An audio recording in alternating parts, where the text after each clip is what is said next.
whole thing, the Big Island, in 5 hours. It's, you know, it's old. There's a lot to do there. Yeah. What was your, besides seeing the lava and volcano, what was your favorite thing to do when you were there? We drove through the old plantations, the sugarcane plantations that were there. Pretty cool. It was actually paved roads in the island where they used to have sugarcane plantations. And it's really, really neat. Of course, they've grown up, but you can see where all the plantations were. Road.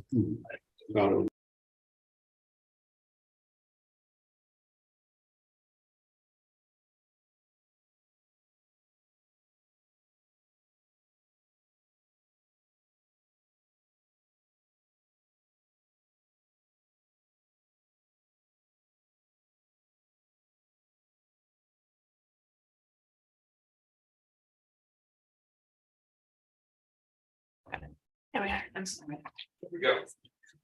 Mike, I think we're ready. Okay, fantastic. Well, of course, we apologize for those technical difficulties. It sounds like we have them under control. We left off with the liquor license application of Putnam's Vineyard. I think the folks associated with that made it to the microphone. So if you're still there, we'd love to hear from you about the application for these licenses. Great, and the microphone's back on. Can you guys hear me okay? Yep. No. Great. I They'd like can't hear to. you. The public, you can't. I can hear her Oh. speaking, but I cannot. I don't know if the microphone's I don't on. know when she's loud. Whoever's speaking at the microphone is louder than that. Mike or Dan, can you guys confirm that you can hear me? Great, okay. Yes. Well, hi, my name is Kelsey Rush, and thank you guys for putting me on the agenda tonight. This is very exciting for me, as you can probably imagine. I brought with me my silent partner and husband, very patient husband, who is a part of this business as well. We just moved back to the area about 1.5 years ago with our 2 kids who are 9 and 7 to raise them here. We met when I was 18 in college at Dartmouth, and he's from New Hampshire. So we're locals. My 8th great grandfather founded the fort at number 4 in Charlestown. So I'm super happy to be back in there. I was in my year off driving my kids around, and I had 2 things I wanted to accomplish: some genealogy research and to pass the introductory sommelier exam with the master quart. And I did that, and I started looking for places that I wanted to go out and have a glass of wine, and it was tricky for me. And so I started looking at places that were for lease. I looked at empty fields, barns without running water.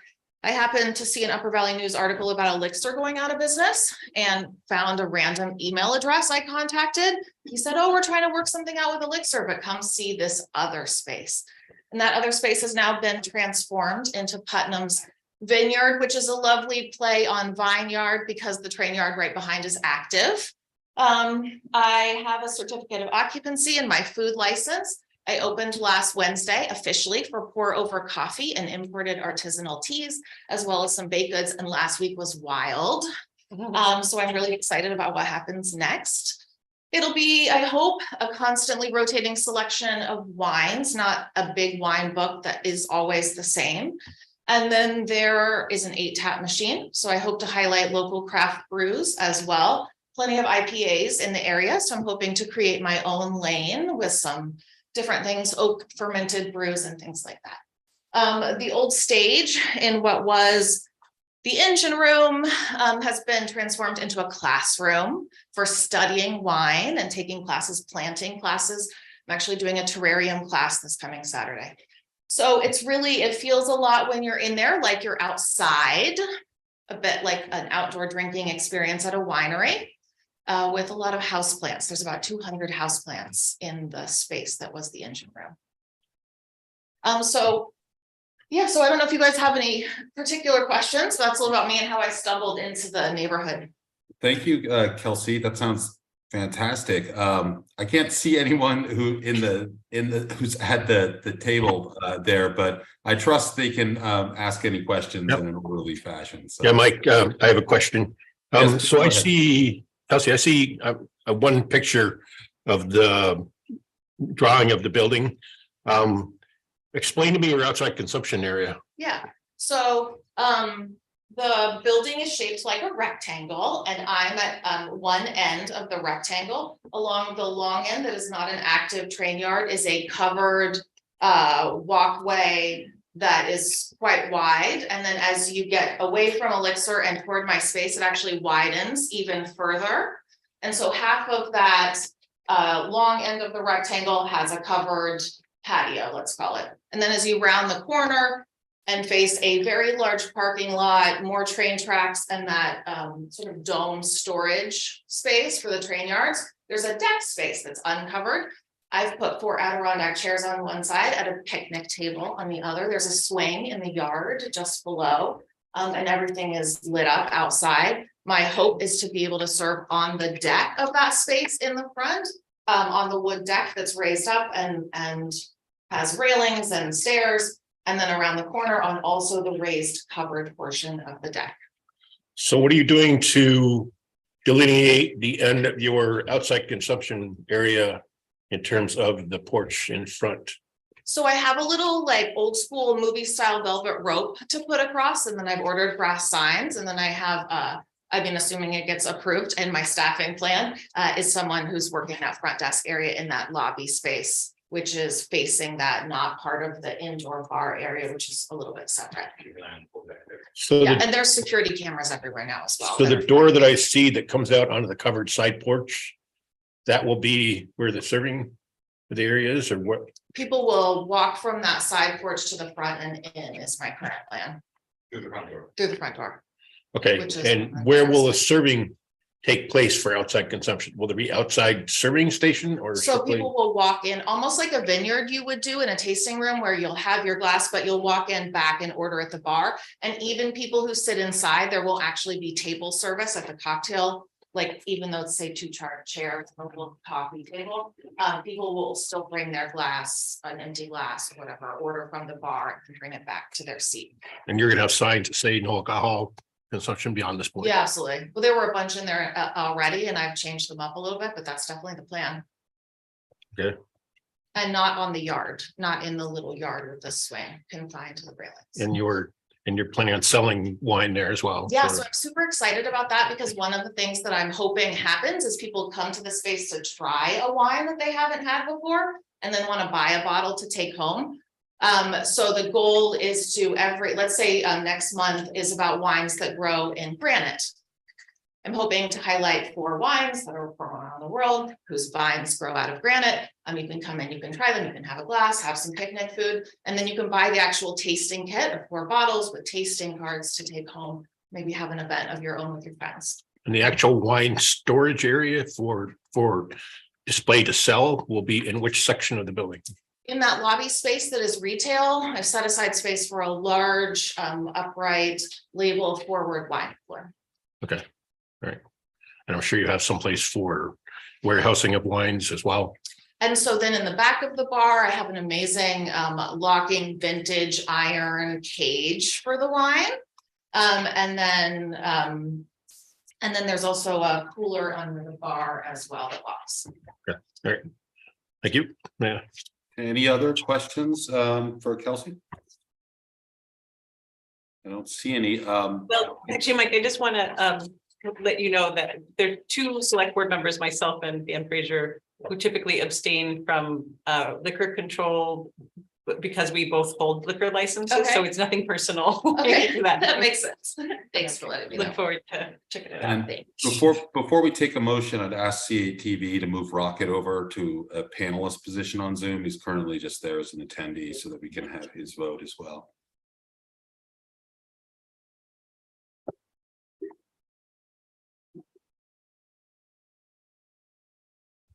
There it goes. Okay, great, thank you. So I'm willing to entertain a motion. I'll let Mike, does Rocket have any comments? You do have any questions or comments, Rocket? No, I'm all set. Thank you. Okay, there. Yeah, I'll make a motion to approve the first class, second class and outside consumption permit for Putnam's Vineyard LLC, 188 South Main Street, White River Junction, Vermont, 05001. I second the motion. Okay, we have a second. Any discussion? Okay, all those in favor say aye. Aye. Aye. Okay. I Abstain. believe I believe it was 5-2 abstentions. All right, thank you so much, Kelsey. Thank you, guys. Thank you. Happy holidays. Thank you. Mike, we should probably do roll call votes since you can't see us. all. Oh, okay, good call. We'll do that. Okay, so we're gonna close that portion of the local liquor control board, reopen as the Hartford Select Board. We have no items tonight on as the local cannabis control board. So the order of agenda, I don't believe that there are any changes. So that will bring us to public comment. So public comment, if anyone would like to make a public comment, please do so. We'll start with people in the room. And you can come up to the microphone and identify yourself. You'll have 5 minutes to speak. Please address the select board as a whole and refrain from personal attacks. Once we've heard from anyone who wishes to speak within the room, we will check Zoom and see if anyone would like to speak via Zoom. So I will open up the floor to public comment. No one is approaching the microphone. Sir. Okay, so we have no public comment in the room. Is there anyone on Zoom with their hands up? No hands up at the moment. Okay, well, we will close the public comment portion of the meeting then and move to select board comments and announcements. So I think we'll start with Kim and then we can just go down the line ending with Lanny. So Kim, if you have anything. Nothing for me. Great. Dan, do you have anything? Dan's shaking his head. No. Mary? Yes, a week ago, Hartford Conservation Commission met. There were 2 guests that spoke at the monthly meeting. Tim Stout from Shrewsbury, Vermont, a 35-year professional in energy efficiency. He gave a forest carbon presentation to the commission and guests. Also, Anna Schall, UVMBA, discussed mountain biking on trails, including in the hurricane forest. Tim's presentation focused on carbon storage and sequestration through methods of preserving standing trees, growing trees, and land management plans of approximately 30 acres and above, turning long-term contracts, 20 years, into carbon credits. Under New England's climate imperative, Tim announced that approximately 45% of our CO2 is absorbed by our forests in this region. Many references and resources were given to help landowners and foresters make use of this program that officially rolled out in the fall of 2022. Applications are online now. With a vote from the commission, the Trail Forks app will be kept open now regarding trails in the hurricane forest, reporting on conditions, closures, and downed trees. And a winter education event will be held on January 14th from 10 until approximately 12 noon, led by Ted Levin and Lee Michaelides. And Hartford Parks and Rec met on the 8th. The Polar Express at that time was set to go on Saturday, and from looking at the Valley News, it was very successful. Began at 10 a.m. with 3 train cars ready to transport children and Santa, approximately 100 kids per car. The Marketing and Community Relations Plan was approved by the commission, and discussion ensued regarding the suggested changes to a Hartford Parks ordinance directed by Emily Zanleone of Hartford Community Coalition, with previous guest speakers Sarah Wright and Alice Stewart. The issue brought before the commission was the need to regulate the ban of smoking substances, along with the inclusion of non-smoking vaping devices and use of cannabis in public parks. The members of the commission voted to accept those amendment concerns without any action at this time, pending legal review and further discussion of the actual process of an amendment. That's it. Thank you, Mary. Allie, do you have any select board comment? I'm good, thank you. Okay, Rocket, anything from you? It's an honor to be here. Thank you. Thank you, Rocket. Lanny, anything? Yeah, just one thing. Many of you know of the Hartford Community Coalition group out there that is really dedicated towards the youth in our community. They did not get paperwork in time enough to get their request for funding on the ballot for this year. So we're collecting signatures so that they may get on the ballot. Please see me if you're willing to add your signature for get their name on the ballot for funding, and I will make sure that I get a hold of you and get your name on there. I think it's a very worthy cause, and the more support we can get for that, the better. That's it. Thank you. Thank you, Lanny. Much appreciated. I only have one announcement, and that's regarding a meeting that we are going to hold on December 20th. So mark your calendars, and that is to hear from the Vermont Bond Bank. And Gail may be able to help me out. I believe the meeting is going to be from either 4 to 5, from 4 onward or 5 onward. Gail, do you have any clarity? Correct. It'll begin at 4 o'clock and it will end at 5:30. Okay, Yes. so that will be on December Absolutely. 20th, 4 to 5:30. We'll see you there. Okay, so our next item of business is appointments, and we have a new appointment to consider the appointment of John Haffner to the Committee on Housing and Homelessness for a 2-year term beginning December 13th, 2022, and ending December 12th, 2024. So if John is in the room, or on Zoom, if he could come up and introduce himself and tell us about his interest in being on the committee. Hi, everybody. Can you hear me, Michael? I can. Thank you, John. Awesome. Well, I'm excited to myself forward to be on this committee. I'd like to just tell you a little bit about myself, my interest in housing, as well as my interest in housing specifically in Hartford. First, just from a professional standpoint, I am a housing and transportation program manager at Vital Communities, where we convene conversations around housing and transportation, as well as build partnerships to address our region's housing needs, as well as solutions to try and address them. And many of you on the board will at least participated in one of our events, the event that we held in the fall, where we had a joint discussion between the Board of Hartford and the Lebanon City Council.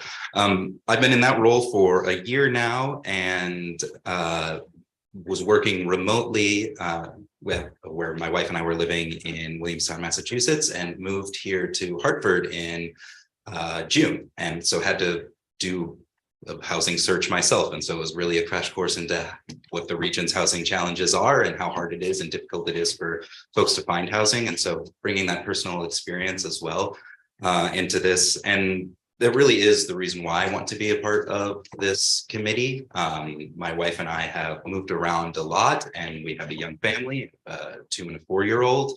And we have been fortunate enough to make Hartford our forever home, and we have intentions of staying here and building roots, and are excited about what this community has to offer. And housing is just a massive challenge for this town and for this region. And I really want to be part of those solutions and conversations, and really bring, I think, my own personal interest, not just my professional interest, but my interest that I bring as a parent of 2 young children in this area, as somebody who lives in White River Junction, and as somebody who really wants to build community and contribute to the civic life here in Hartford. Happy to answer any specific questions, provide a bit more background. From South Dakota originally, that matters. But Thank you, John. Much appreciated. Questions for John? I'm raising my hand, Mike. I'll jump in. Yeah. Yeah, go ahead, Allie. Yeah, thank you, John, for applying. I'm just curious with your, experience with Vital Communities, and then also, understanding and seeing the regional landscape, and also having an understanding too of some of the solutions, that Hartford has been working on. Are there any particular solutions that you've seen either in the region or, that you've seen elsewhere, but that you'd be excited about, kind of digging into as part of this committee's work? yeah, I mean, so I think that there are 2 aspects to that question. In terms of the I think from a regional standpoint, as well as just, I think, the laboratory of housing solutions that exists, not just in Vermont, but nationwide, there are a lot of things that can be done. But the thing that's interesting about housing is that it is such a local issue. And as folks who are involved in local government, know and understand that these decisions being made are being made by local individuals on specific projects. So I think that that's always kind of the caveat that I like to think that any solution that comes forward really needs to have a level of community engagement. And those are the solutions that I like to think about. And so part of that is, I think, actually, and in more of the kind of professional space that we're in, is having events and conversations that feel engaging and feel as though they're actually creating a really affirmative vision of what housing should be for communities. Because I think that the reality is that more housing is needed. Communities do change, and that it should be a participatory process in which we can all come together and really create and shape a vision. So I feel like that's sort of the overarching kind of meta part of the solutions that are there. But I think some of the more interesting specific solutions are related to modernizing zoning and figuring out ways to do infill development, to have accessory dwelling units, as well as to pair housing development with transit networks and more active transportations like bicycle lanes and pedestrian transit as well. So and also I just want to emphasize too, figuring out ways to get some small scale developers resources to make these things happen. We have, a number of statewide resources, as well as we get the regional resource here, the Upper Valley Housing Loan Fund, finding ways of getting those monies into small scale developers, because those are the ones who can really, I think, start to do some incremental work within communities to do that. So those are some thoughts there. Yeah, thank you.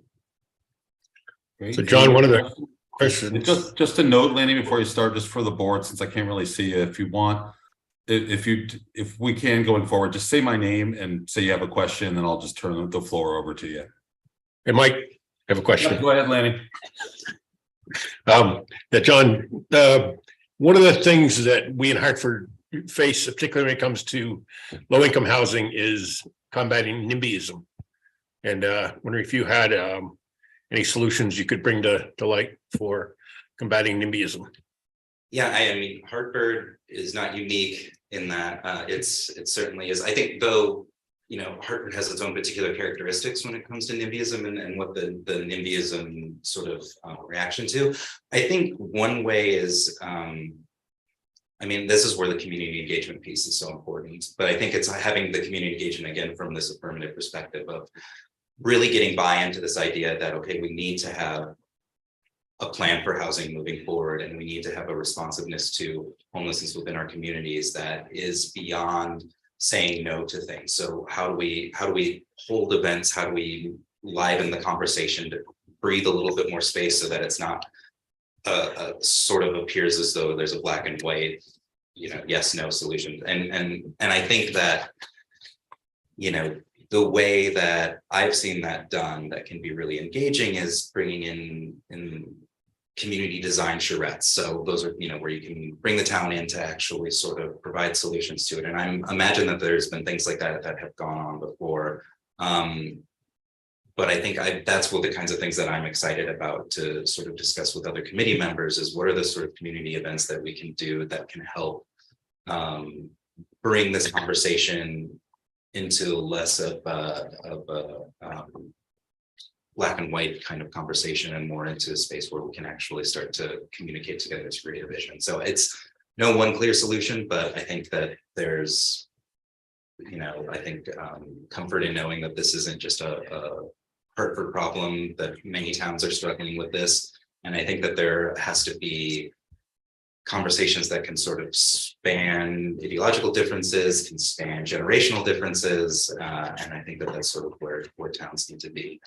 The other problem that I see happening in Hartford is that due to the college and the hospital and the VA, housing is a market-driven aspect. And you have all these people that work for the college and the hospitals that are able to, and we're frankly working with West Lebanon, they have the ability to pay higher cost of living. And to be able to have, I don't want to phrase it, development happen within the community that's not geared towards strictly the higher end market, because if you build it, they will definitely come. And you're going to be able to sell out all these high rent units that are out there. How do we get developers to be able to focus on less than, on more than just, 28% of the structure to middle or lower income families? Or do you have any ideas on that. I mean, this is where I think the town can play a really important role in, because so much of housing has to deal with land use decisions as well. And I think, you know, there's ways, I would be curious to explore what some of the ways are that the town could figure out if there are municipal lots available to develop housing, if there's other pilot projects that can be done or demonstration projects that can be done that can sort of try to figure out how land use is used, not just for market rate housing, but figuring out other partnerships to try and guide the housing stock or to diversify housing stock towards spaces that are not just driven by market fundamentals. Because I agree with you that that's a huge challenge in terms of if developments are built then and determined strictly by the market, then those market forces are going to outprice folks that are looking for housing, because that's the nature of the housing market right now. So I'm really curious to see how Hartford as a municipality could play a more active role in curbing that or finding creative ways around that. And I think it's a sort of collective process in order to make that happen. I know Lebanon is doing some interesting things too. So I think that this is where partnerships can be really fruitful in terms of learning from other municipalities and experimenting how they could fit in this particular context. Okay, thank you. Mike, I'm ready to make a motion if you'd like. Yeah, is there any more questions for John or no? Okay, yes, I'd be willing to entertain a motion. Okay, before I am getting a notice that the cable TV channel is not working. I don't know if that's anything you want to look at now. It says the meeting will start shortly on the. So there's that. Mr. Chair, I move that the select board appoint John Haffner to the Committee on Housing and Homelessness for a 2-year term beginning December 13, 2022 and ending December 12, 2024. I'll second the motion. Okay, we have a motion and a second. Is there any discussion? Okay, I'm going to take Kim's advice and do this as a roll call.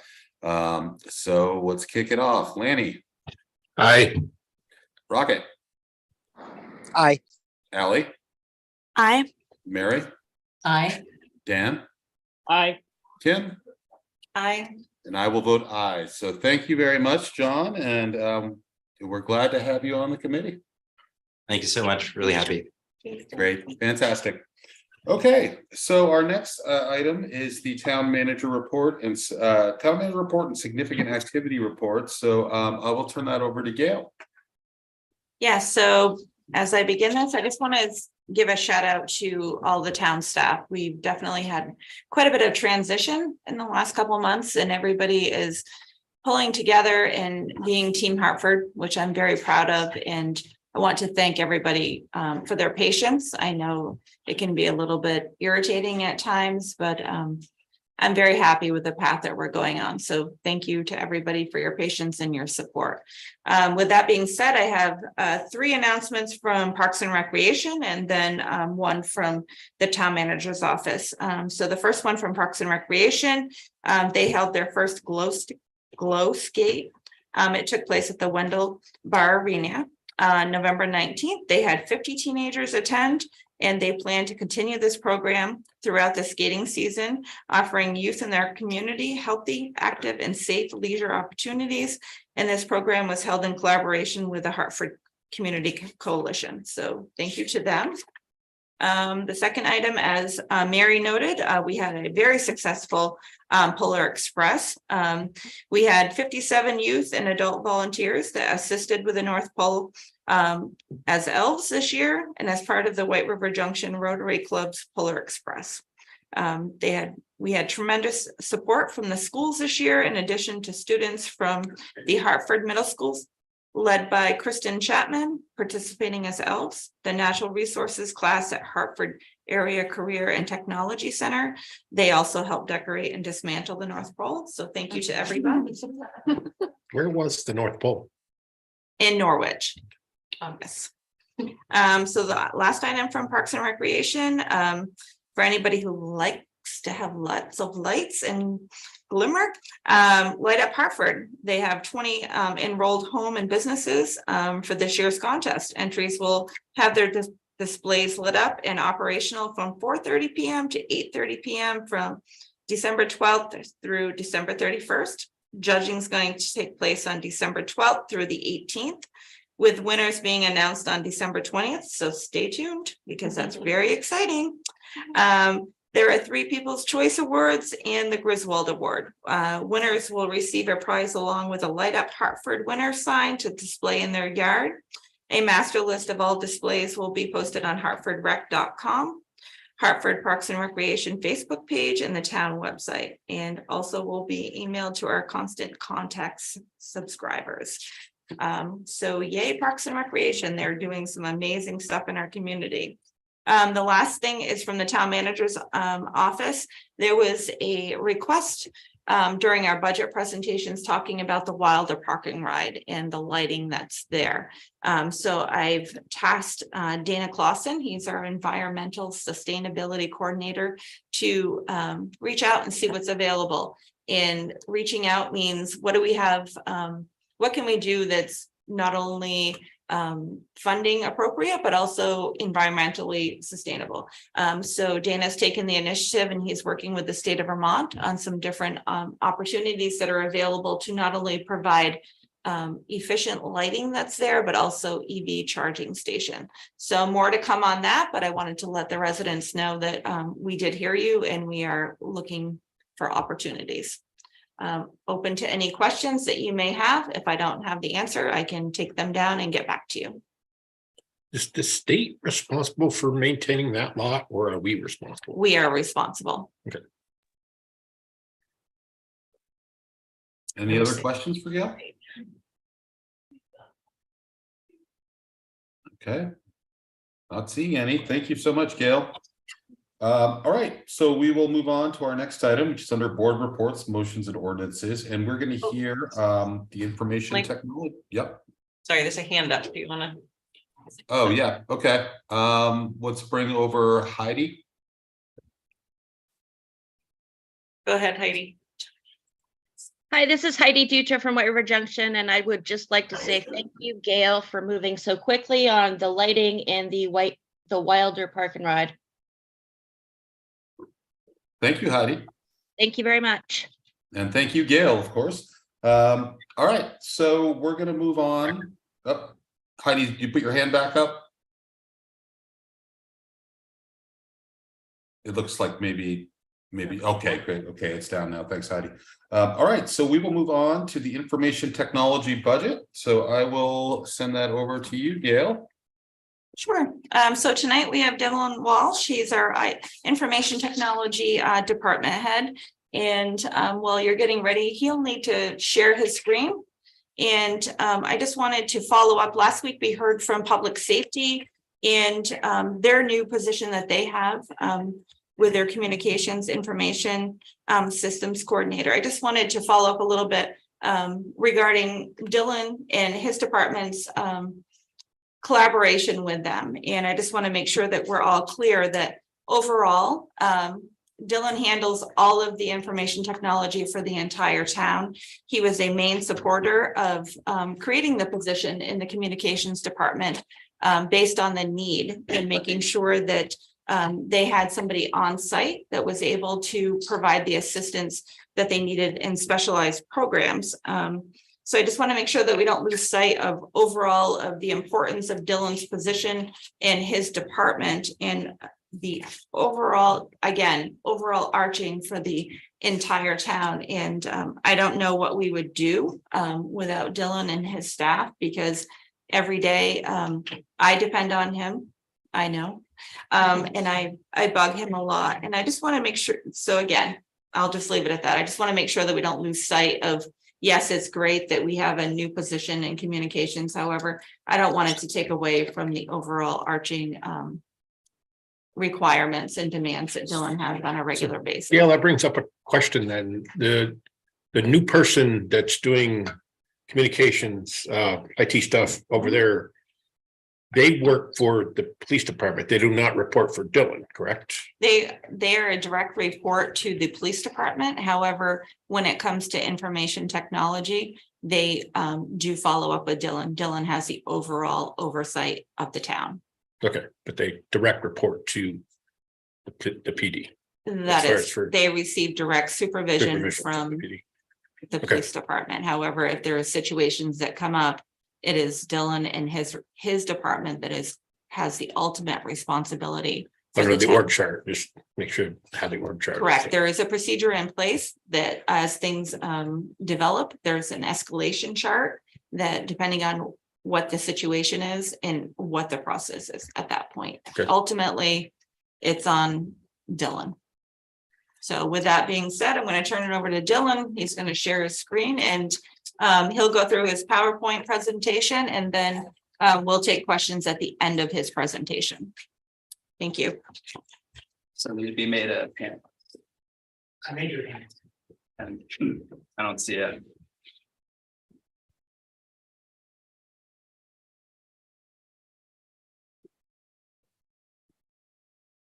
I don't see it. Nope, Dylan.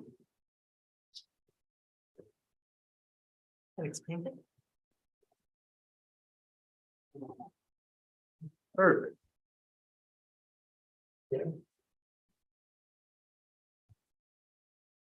As I'm rejoining.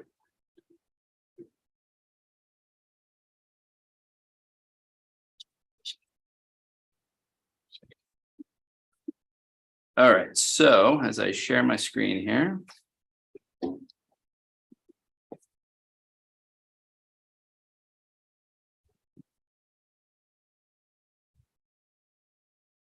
So because of the support of the board last year, along with myself, we have a systems administrator.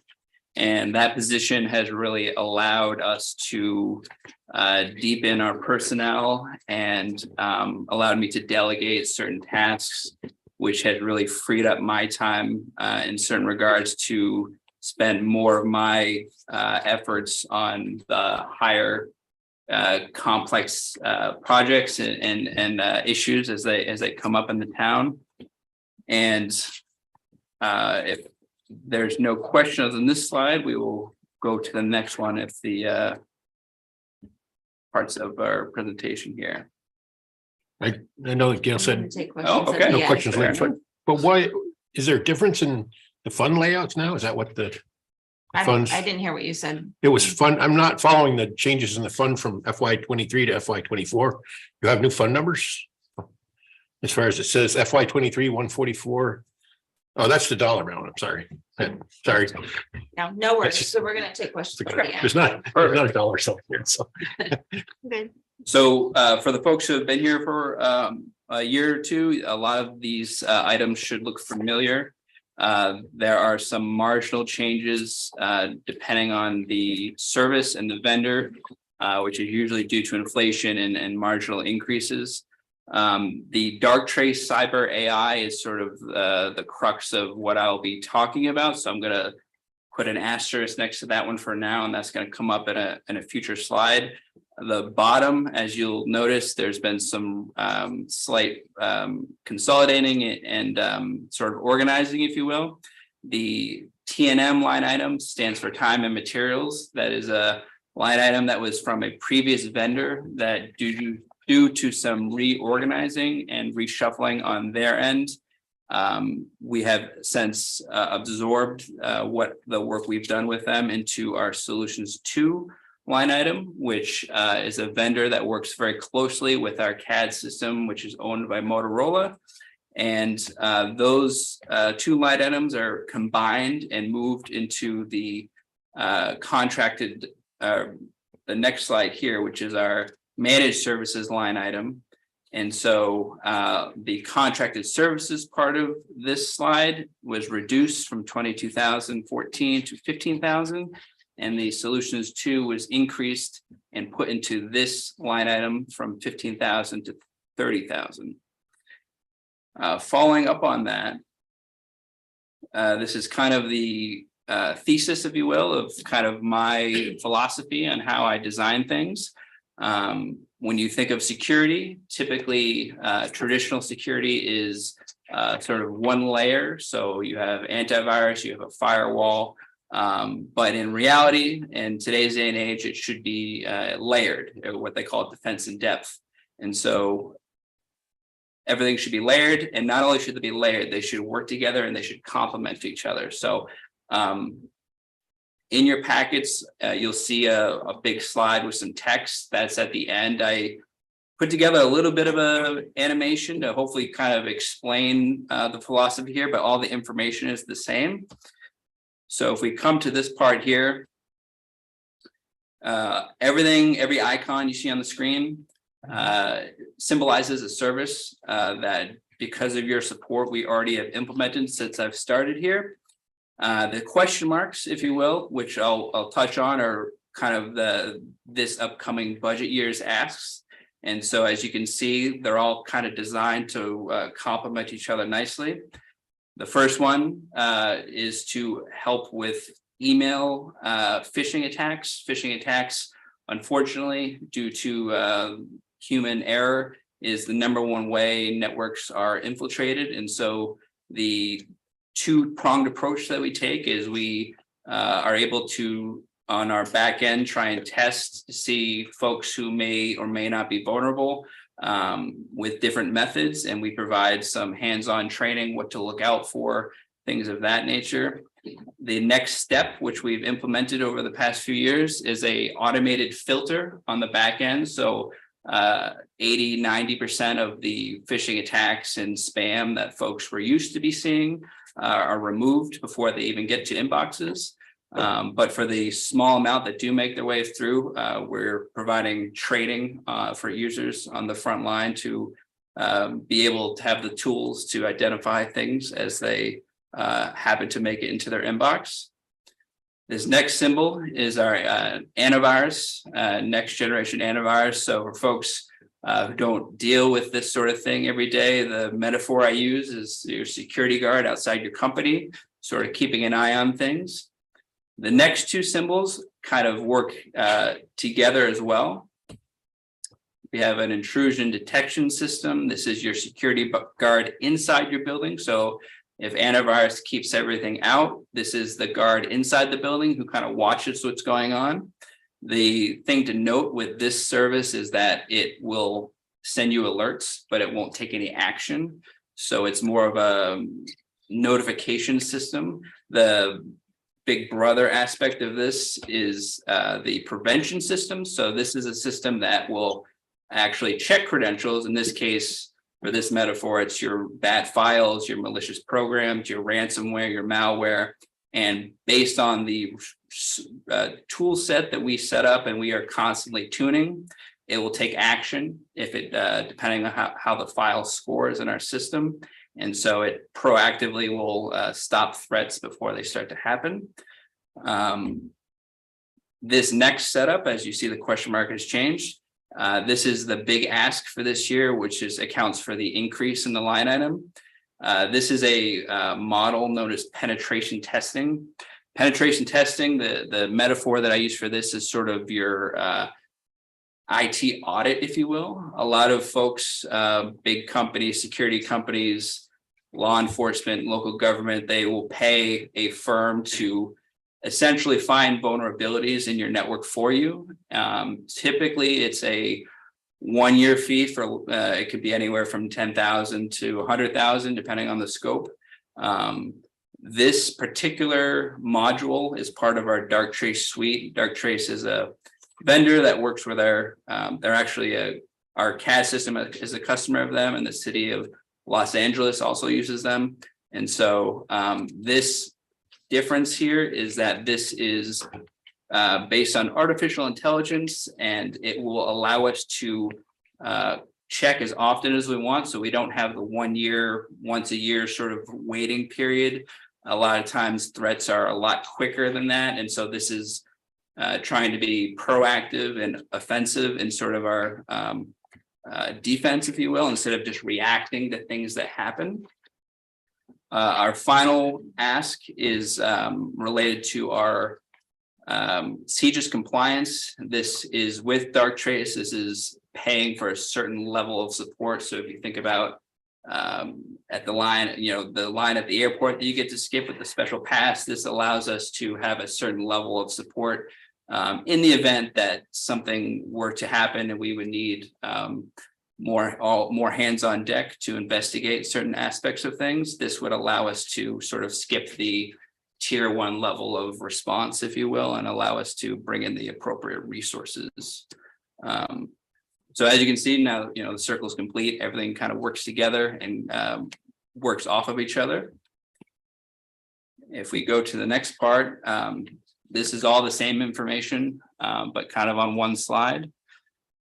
And after that is just the questions. So I'll leave this up if it's helpful and happy to answer any questions. Any questions? Thank you. I think Okay, Mike, I'm gonna ask a question. Okay. Yeah, go ahead. And thanks. I think most of my questions got answered already, but is this the penetration testing and higher support, the new for 24 things, those are all incorporated in this in the contracted services? So it's request? part of the dark trace line item in the contracted services. So That's 66. yeah, it's up from 30,000 or yeah. Yeah. Yep. Okay. That's it. My question's got answered. Mike Laney here. Yep. So my question is about the penetration testing or people are trying to hack through emails. How much has been identifiable that we've had for occurrences of that? We thankfully we have not had any major incidents. We've had usually people will forward me emails, if you will, with questions. We've had one. I've had to reset email passwords on occasion. Some small malware that our system has caught. So we have had no major issues. Okay, and the other thing that Joe Major brought up when he was on the board is hacking. There's, of course, it hasn't happened as of late, but there was a lot of instances of great big corporations being hacked and they're held for ransom. How susceptible are we to that type of intrusion upon our system? And how often are we backing up to prevent us from having a catastrophic failure such as is experienced by those entities? So it's a good question. We have currently we're looking to implement what they call a 3-2-1 system. So you have a local backup, you have a backup at a separate site, and then you have a cloud backup. So your thoughts are, if something happens physically to the building or that sort of set of servers are corrupted, you have another copy locally for quicker access. And then if something, I don't know what the example would be, but if something happened to both sites, you have a cloud version as well. So we are, as kind of one of our major projects, just to constantly build redundancy into systems, failover. We have 2 firewalls. So one of our firewalls goes down. We have multiple network switches.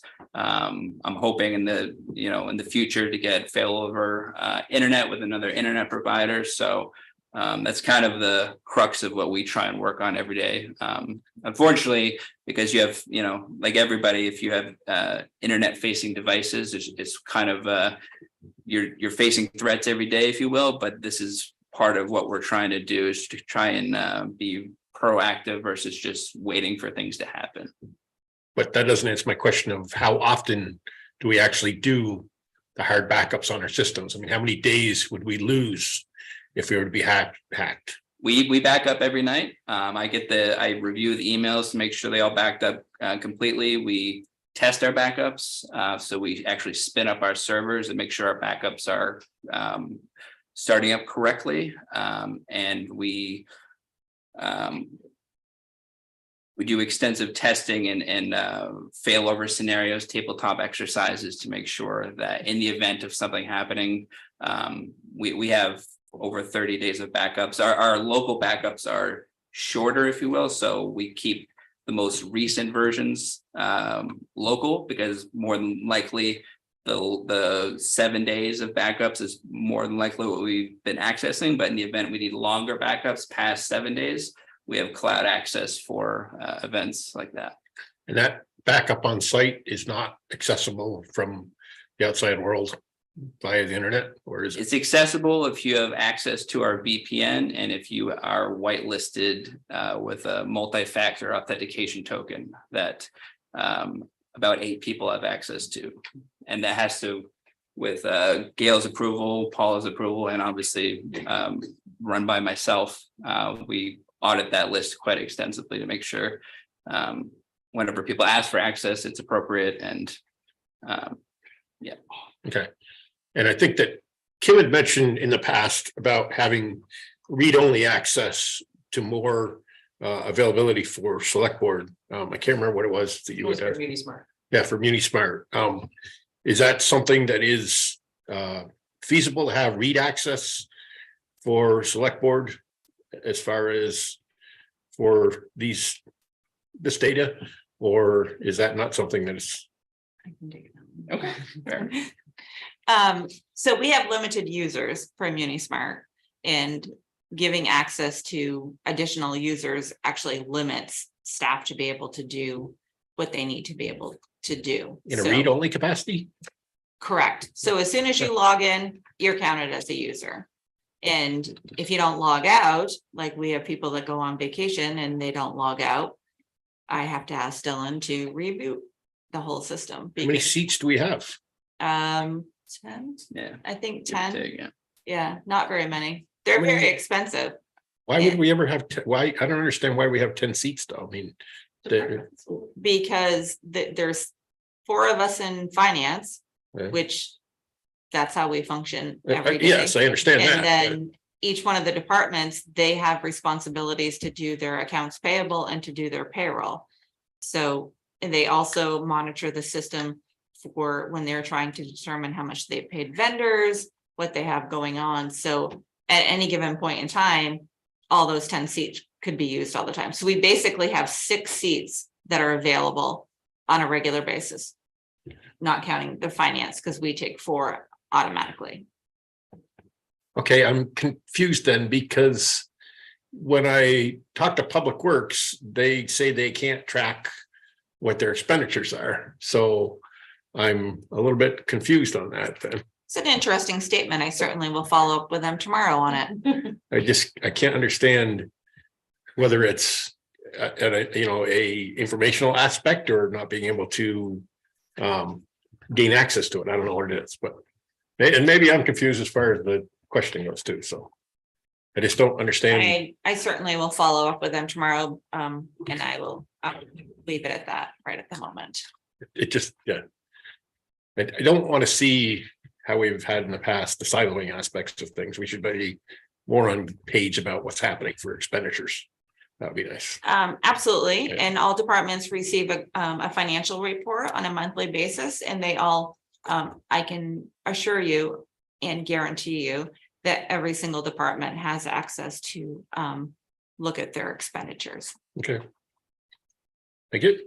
I don't mean to cause problems here. Oh, no, absolutely not. It's good to know that that was brought up, and I'll certainly follow up with them to make sure that there's a clear understanding on it. Any more questions for Dylan or Gail? I have one more. Yeah. Looks like so we're putting 20,000 in reserve and using previous reserves. Is there, we've kind of gone back and forth about this a little bit, different than salary savings, but is it possible to know what the reserve balances are of the various different accounts? At some point, I don't think I was very clear when I asked you my email, but I feel like that would be helpful for us to just have a sense of what departments have, if we know how much is put in each year just from the budget, but what, like even as of June 30th, as of fiscal 22, which I think I asked, is it that 2.7? Right, so just to follow up on your email, you asked about the unassigned balance, which Yeah. is different than reserve Yes, accounts. So absolutely. in preparation for our meeting on January 5th, where we're gonna start our CIP discussion, Okay. I will provide you a list of the reserve accounts that we have as of November 30th, because we won't have the bank statements for December 31st as of then. When we did our makeshift CIP discussion that we had a couple months ago, there were balances provided then. So I'll provide an updated list when we come back together in January. That will also include what the balance physically is in the bank account, but also if it's already been earmarked for something else. So potentially there could be $500,000 actually in the bank, but 250 of it has been earmarked already. So you have 250 available to work on different projects. I would find that extremely. Yes, I do have that on my list of items to provide for the 5th. Thank you. Okay, Any anything other else? questions? I would say I support this budget as presented. Okay, so just to recap, there are no outstanding questions for Dylan to follow up on regarding his budget presentation. All right, thank you, Dylan. Thank you. Thanks, Dylan. Yeah, thank you, Dylan. Thank you. All right. So our next item is a town solar overview, and I believe that Dana Clausen is going to present that to us. He may need to be brought over as a panelist. In the room. Well, no, how about that? So while he's being Even better. being brought over, there's been multiple questions since I've started here 6 years ago about solar arrays and what the impact is on the town and how it benefits the town. And as a good faith effort, as we discussed the 24 budget, I've asked Dana to come in and give a presentation to educate all of us and bring us up to speed. So he may be able to answer your questions immediately. If he can't, we'll certainly take a list and we'll get back to you over the next couple budget sessions that we have. So with that being said, this is Dana Clausen. He's our environmental sustainability coordinator. Yes, and I've been warned that this conversation was going to come since my first day here. So it's here. We've heard what a great discussion you had with Gail about this. So I'm so looking forward to the discussion with us. So I'm just going to try to paint with a wide brush here because we can get really wonky and really technical and make this really difficult really quickly, which I'm glad to go down that road, but I kind of want to keep things at a higher level. No, I'm not happy to go down that road. So I'm just going to give some solar basics and then I'll talk a little bit about the towns specifically. So for solar panels, you basically have two options. You're either going to be what's called behind the meter, meaning that you're not connected to the grid, everything's stored on site in a battery. That's not a very common system. Typically, your systems are net metered, meaning that they are tied into the electric grid. So as those solar systems produce, they flow through the grid that is monitored by your utility company. And those electrons are counted towards your bill. You don't necessarily always use the electrons that you produce. And that's also how the town shares its solar. We don't have a wire going from the Green Mountain Power, or sorry, the Greenbacker plant over at the landfill directly to the 5 entities that receive the juice. They get that credited on their bill, and that's all done through a meter on the system. And then typically you either lease or buy your system. You buy the system, meaning you put the cash forward or you borrow from a bank. And when you do that, if you are a taxed entity, you get a 30% discount based upon what you paid for the system off of your federal tax liability. So you buy a system, it's $10,000, you get $3,000 off your tax liability that year, or you can spread it out over the next couple of years if you do that. Plus you get a lower, basically whatever you produce, you're not charged for those electrons that you produce. The town is not a tax entity. We are, a municipality. So we didn't have that to our advantage for a lot of nonprofits and municipalities. they went with leasing. Meaning a third party came in, said, hey, let me borrow, let me use that land. In some cases, we get a significant lease payment. In 2 cases, we get $1. But basically the entities are on town land. They generate X amount of power. And then the credits for that are then sold to the town at a reduced rate. As I put into the board memo, 2 systems offer us a 5% discount. 1 system offers us a 34% discount, I believe it is, and then 35%, and then 1 gives us a 14% discount. But with those systems, typically, it's all in the select board packet. I can't do it all straight, but the ones that give us a lower discount give us a more for the lease on the lease. If I could, okay. You see to share here.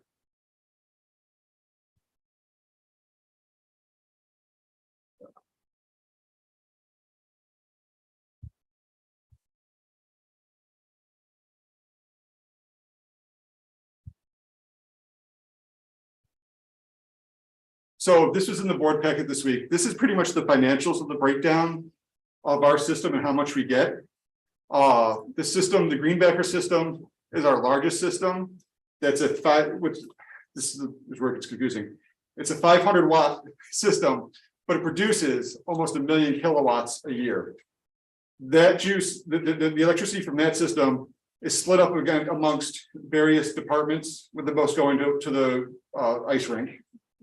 The other systems, the other 3 systems, all the credits from those systems go directly to various DPW departments. So like water, sewer, etc. And then the breakdown here that we get on, so there's also an estimate to this, because you wouldn't, with solar, you don't always know exactly how much you're going to produce every year. If it's a cloudy year, they're not going to produce as much, basically. But from the Greenbacker Green Maple system, the town at the end of the day is getting about $21,000 a year. It's not including the taxes on the system. I just have what's in the contracts up here. Peck and ISON, which is a smaller system, we get about, call it 4,500. BP, which is our smallest system, we get about 2,700, and then Wisdom Power. Oh, I can read it right here. My eyes are gone. Wisdom Power gives us about $3,500 in taxes. And now I understand that there's sometimes some concern because we have high utility bills, but that's not caused by the solar. It's because we have large facilities that use a lot of energy. So I really want to just paint with a wide brush here and then answer questions, because I know there's been a lot of questions over time. So I'm going to stop there. Thank you, Dana. I'd like to ask a question, Mike. Mary? Go ahead. Yeah, Dana, I noticed that you've been talking with Parks and Rec about more insulation for WABA. How much will that help? Because since it uses so much energy. That is an excellent question. And with most standard typical buildings, there would be some kind of computer modeling program where somebody could punch that in. Right. But it has been so hard for us to find somebody that could help us with insulating WABA. I know Scott's put out over the listserv a couple of times. He's on a New England ice rink operators listserv, saying, hey, does anybody want to come look at this with us? We had one guy who was a sales guy from some kind of company come and he was going to send us all this great stuff, and then we never heard from him again. But biggest issue I think with the ice rinks is most efficient ice rinks that I know of were built that way. They weren't retrofitted after the fact. So we did have JJ from Bread Loaf come out about 3 weeks ago, who the town has a historic relationship with. He took some measurements and he was going to go back and really look at that. But he also said while we were there, you have high energy bills because you have an ice rink. And it was a little bit of an eye opener, because it's such an energy intensive thing. But there's also so much going on at Lava. It's fighting with the elements. It's fighting with itself. You have moisture in there because there's water and ice, and it goes up, hits the ceiling, condenses, drips down on the ice, then they got to go reshave it. It's just an ecosystem against itself. Mike, Lenny here. So one of the questions that I had posed to Gail is, there's always been discussion about WABA again, with that great big huge roof surface that they have up there. And I understand that currently the structure is not able to support solar panels. But I had asked the question of cost versus return of what it would take to shore that building up enough or that roof up enough and install solar panels on there to have it pay for itself. And I'm hoping that you can add some light to that question. Okay, now we're getting to the difficult part, Lenny. One of the issues is that after we had our all of our town installations installed, the state put a cap on how much any one entity can have tied into the grid, which is 500 watts. We're now at 800 and something. So we would not be able to install a system that would be tied into that would be net metered. We would have to have a system that has batteries and stores the power on site. That said, the developer for the large solar system that they're looking to put up on 14 had said he's open to talking about it and seeing what to do, you know, what's possible. Also, because of the newest Inflation Reduction Act, there's a clause in there that allows nonprofits and municipalities to take that 30% tax break and pass it along to a tax entity, like possibly an investor. So if somebody was to loan us the money, we could give them that tax break kind of in lieu of payment. So there's some stuff coming up, hopefully here in the next couple of years to look at that. But I mean, it's not out of the question.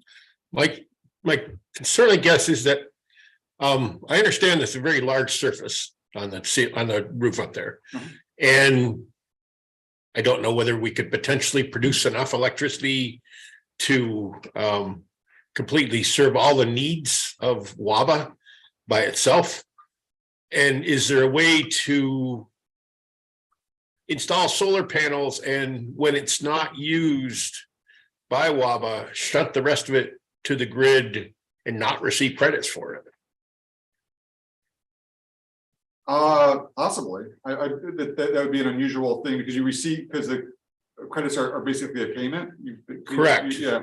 But if they won't allow us to have more than 500 and reap benefits from that as far as payments, if we could just shut to the grid, I'm just wondering if there would be enough payoff over a period of time with the amount of power that WABA uses, understanding that making ice consumes a large amount of power. And I guess it would take some research into the bills of what ice making costs. Just running lights isn't that big a deal, but running the ice making equipment is expensive. And running the Zamboni. So if those could be some research taken into account as far as the cost of operating from a purely electrical standpoint to see if there would be enough payoff over a period of, say, 25 years of the life of a solar panels to make it worthwhile. And we could just shut the rest of it off to, you know, the grid without receiving any credits for that. Right. I mean, in that case, what we probably want to do is have batteries on site, so at least we kept the juice and received something. But well, I understand, but I mean, that when you run into batteries, I know the cost of batteries is exorbitant. I don't know if there's something out there nowadays for like high capacity capacitors that will store that much energy or not. But it's just a thought process that there still may be, even though we cannot receive that, there still may be a benefit to us because the amount of energy that's used at WABA to make it worthwhile for us. So my understanding that the cap was put in place because GMP didn't want too much electricity, uncontrolled electrons going into the system, where then they would have to dump them at a cheaper rate out of state.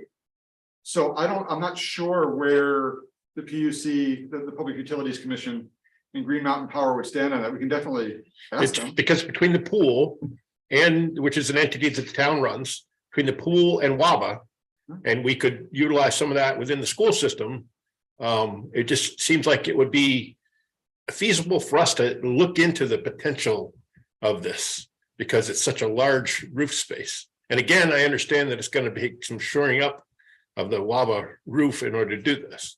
But I just like to see, I hate to see clear cutting of land to put up solar panels when we have so much potential for rooftop solar within the town. So you can write that question down. I understand what you're saying, but that's above me.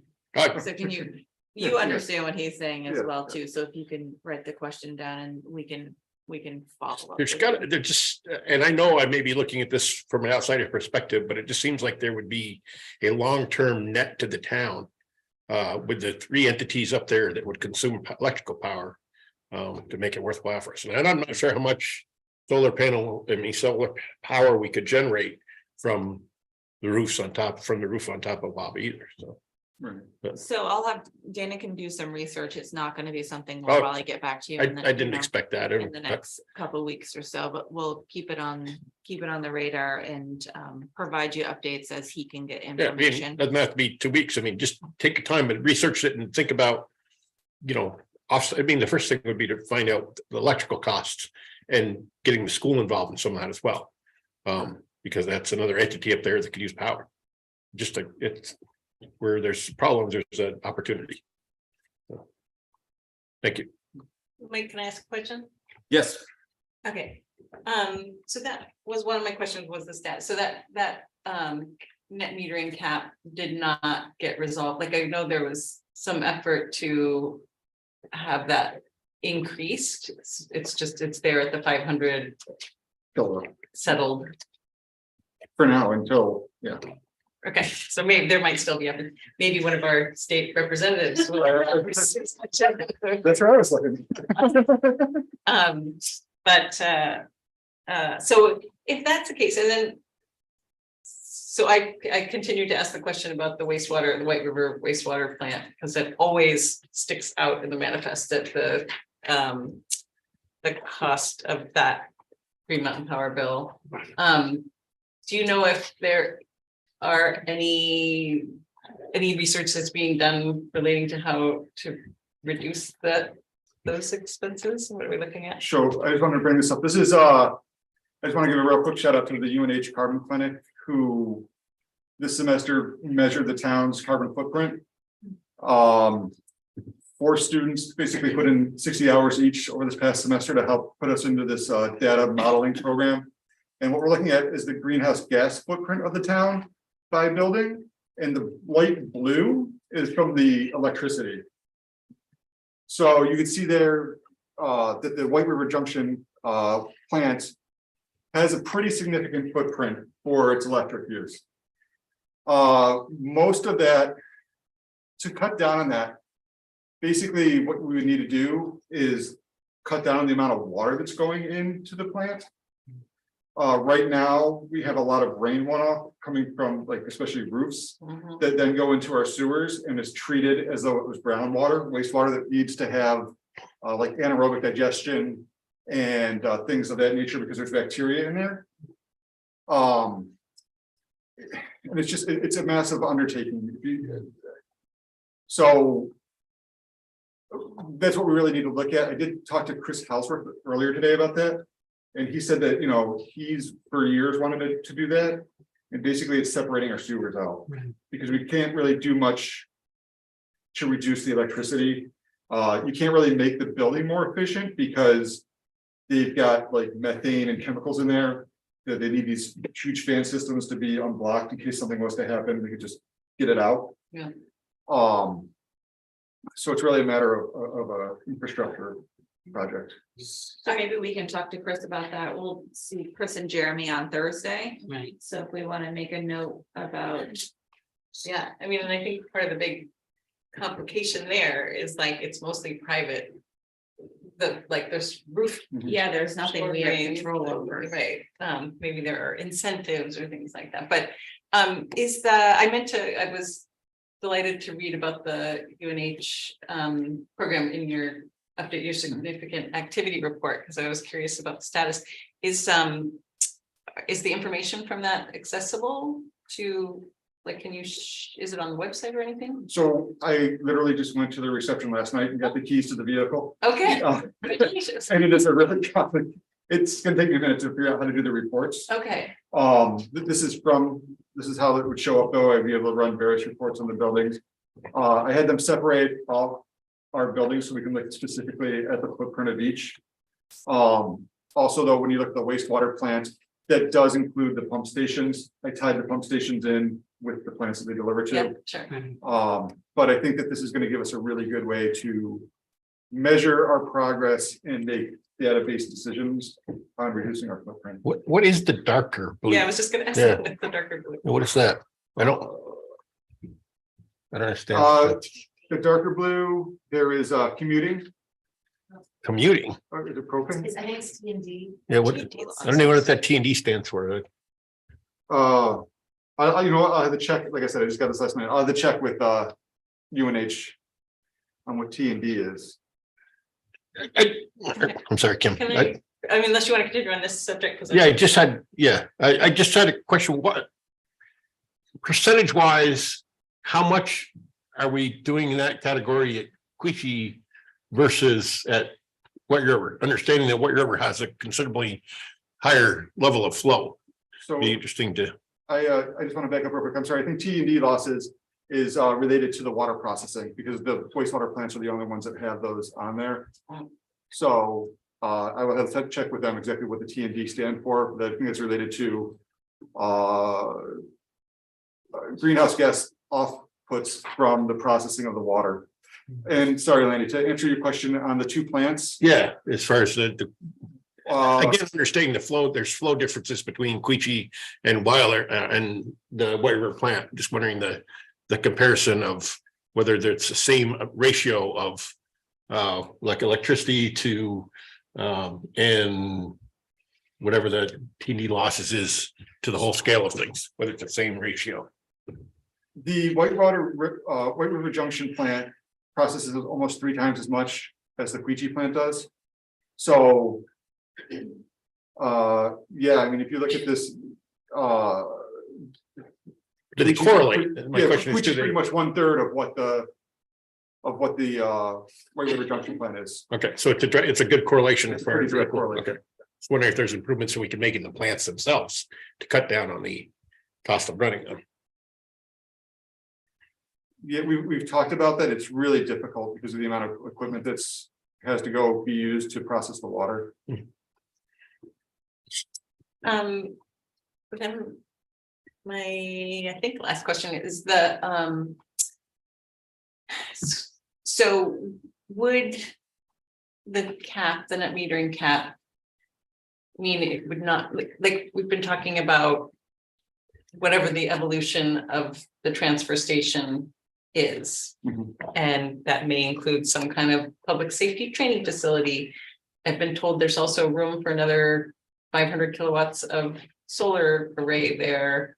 But if we've met the net metering cap, does that mean it wouldn't make sense? Like if that were a viable use for that facility? It would mean that either we would have to do it behind the meter, meaning it would go to a battery, or we could in all likelihood configure it so that it became a community solar project. So that if folks or nonprofits within this town were the ones that own the system and benefited from it, I think that would give us a go around. Okay. And it would be the same for the one if we were to put solar on top of Wallow. Yeah. Okay, because I could see a future of the transfer station being increased solar and public safety training facility. So anyway, that's where I want my ARPA dollars to go, by the way, in case I haven't mentioned it recently. Then Mike, I have one more question. What is the current state of heavy duty electrical vehicles availability in terms of like highway or? There's really nothing outside of a passenger vehicle available at the moment. Yeah, I did just send a vehicle inventory to the Vermont Clean Cities Coalition, which is a UVM project. And they're gonna do a vehicle assessment and identify best possible options for low emission vehicles when they need to be changed out. Have you gave any consideration to natural gas? Is natural gas any cheaper? I don't know if it's the price point as much as having the infrastructure for natural gas. Okay. Like, I think that would make it, there would be so many logistical. I don't know if there was like a facility for natural gas filling, Yeah. you know, somewhere. Okay. Just a thought.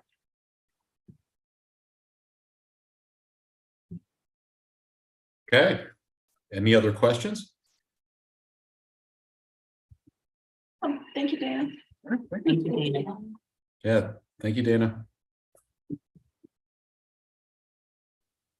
Mike, we're ahead of schedule. Can we just take a small break here? Yeah, let's take a 5-minute break, maybe 6-minute break, come back at 1:45. Yes. Okay. Okay, great. We're gonna break now.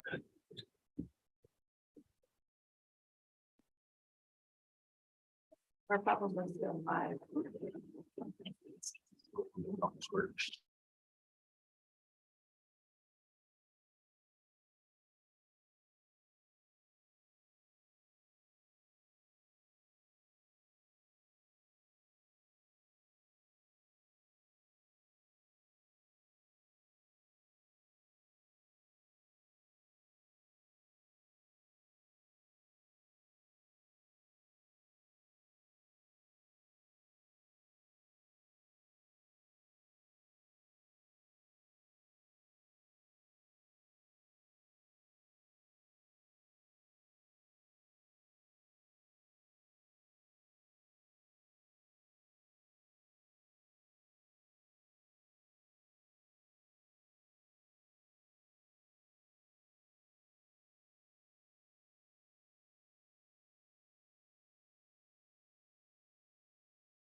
All right, we got everybody back.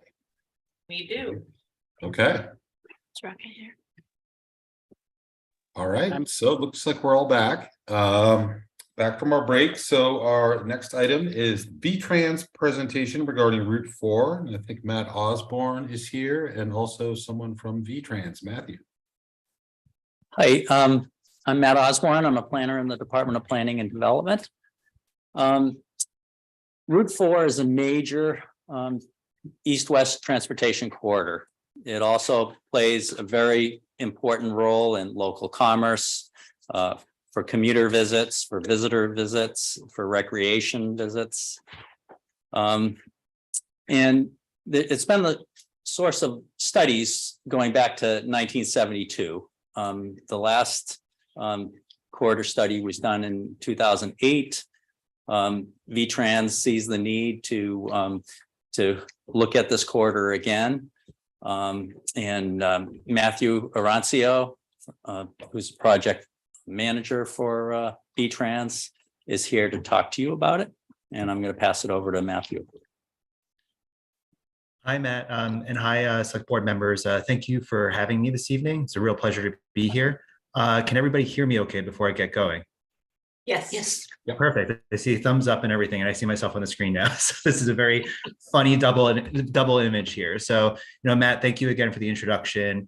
The presentation I'm about to give is a abbreviated version of the PowerPoint presentation I gave to the Two Rivers TAC back in July, and I've been giving to various communities along the corridor and various stakeholders along the corridor since that first initial meeting. The reason why I just wanted to make it brief was just to be respectful of your time. I'm happy to come back and talk in greater detail about any concerns you might have, but just wanted to get some additional information out there and just kind of explain where I'm coming from with this. And so without further ado, what I'll do is I'll share my screen. And again, I'll just ask for a confirmation that everybody can see my screen. Once I do that, bear with me 1 second here.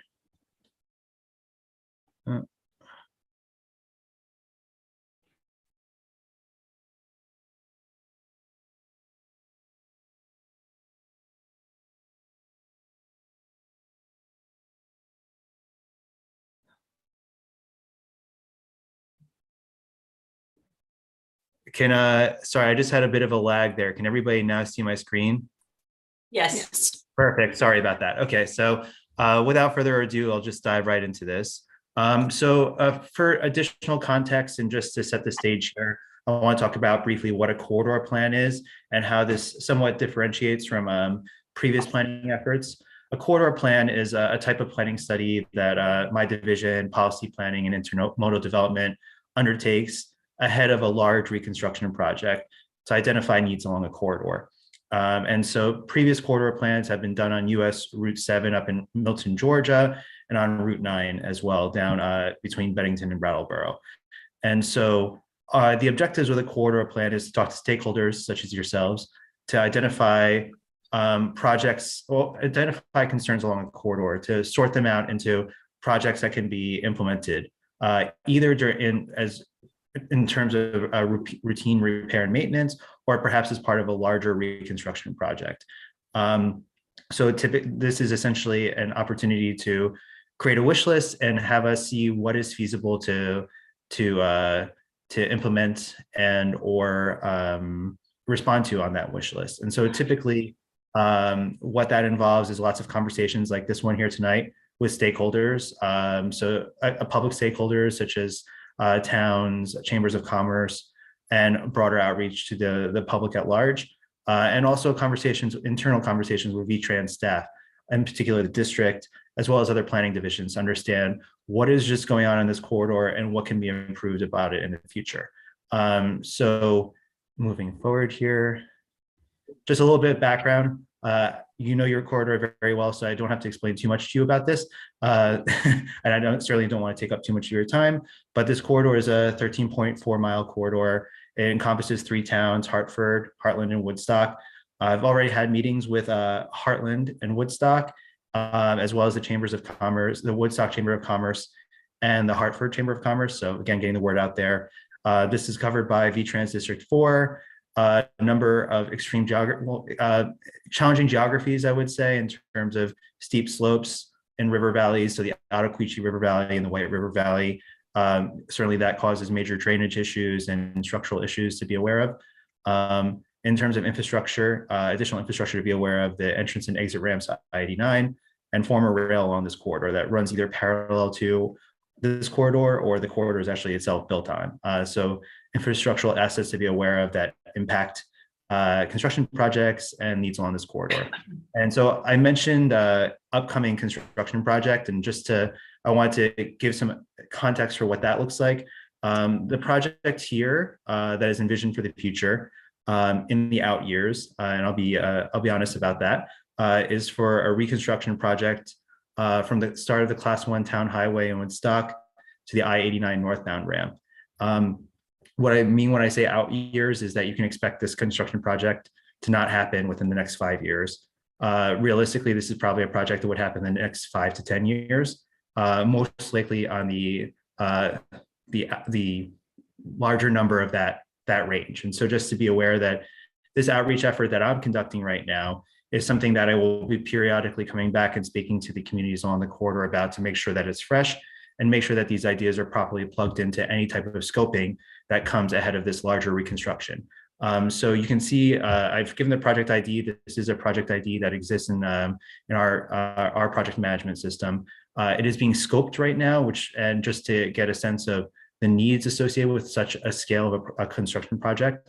I can certainly come back once there's a greater understanding of what that looks like. There will be frequent conversations with the communities on the corridor about what that is. But for the time being right now, what I can say is that this is literally just a placeholder that is still further being defined to understand what is going along the corridor. So again, this just provides an overview of the stretch of the corridor. It's helpful to kind of, I'm always driven by maps. And so maps are very helpful just to ground conversations here. And so you can see this is from the Class 1 town highway in Woodstock to the Class 1 town highway in Hartford. Just a quick overview here. I had the opportunity to look at some of the responses to the survey I'm going to be talking to you about briefly, an online survey. There have been over 200 responses so far.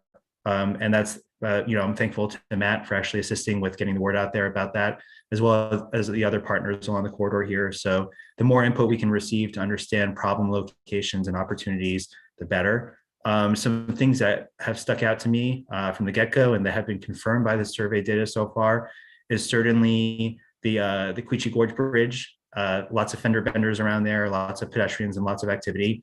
And that's a bit of a choke point to be aware of. Another one that's been a frequent flyer, and it seems like it's been a frequent flyer a while for the communities on this corridor, is the intersection of US 4 and Waterman Hill Road. So certainly thinking about intersection improvements there, that's an example of something that can be information that can be provided to me so that our VTRANS groups can take a greater look to understand if there's an opportunity for some sort of intersection improvement there, given the geometric constraints and concerns that seem to be popping up there more. Certainly the I-89 northbound and southbound ramps, lots of traffic, lots of, there's a few crashes at those intersections that need perhaps that would warrant perhaps another look. And apart from these problem locations or concern locations, there are a number of projects along the corridor to be aware of too that would feed into this, that certainly if there are issues and concerns within those project boundaries, I can create connections with the project managers to help hopefully alleviate those in the future. So one that comes to mind and that's very specific to the community, to the town of Hartford here, is the intersection of US 4 and US 5.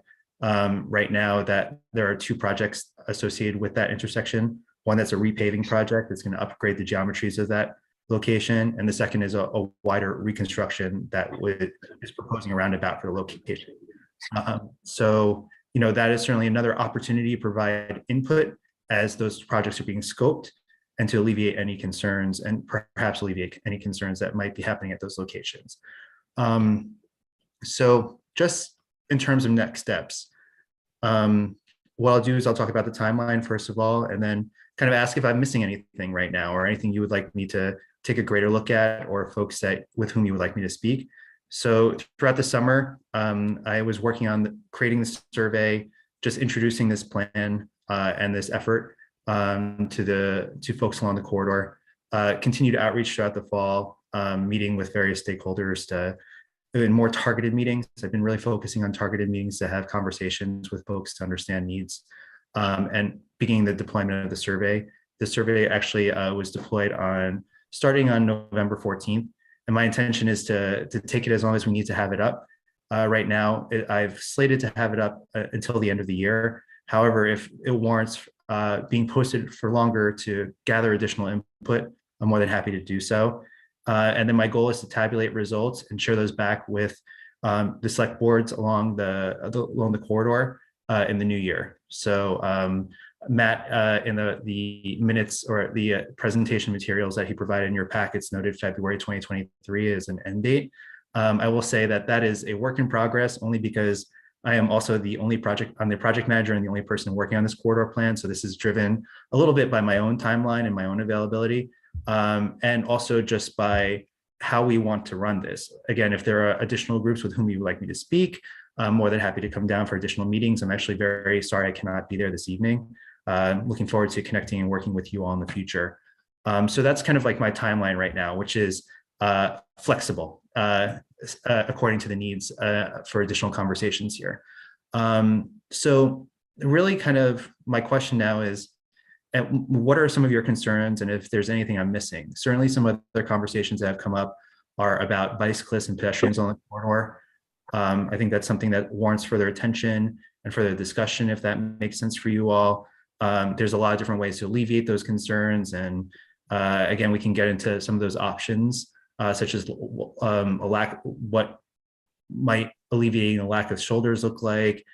And additionally, just any number of different concerns you might have. So I'm kind of happy to, again, open the discussion to you all just to hear more about what you're seeing and what you would like to see as part of this process. Okay. Yeah. Yep. Mike Laney here. Matthew, I was here, not in this position. I was an audience member for back when the presentation was put on for the Route 5 corridor. And there was a great deal of discussion from members of the board that were sitting here at that point in time, as well as audience members, about problems that they foresaw with the Route 5 corridor.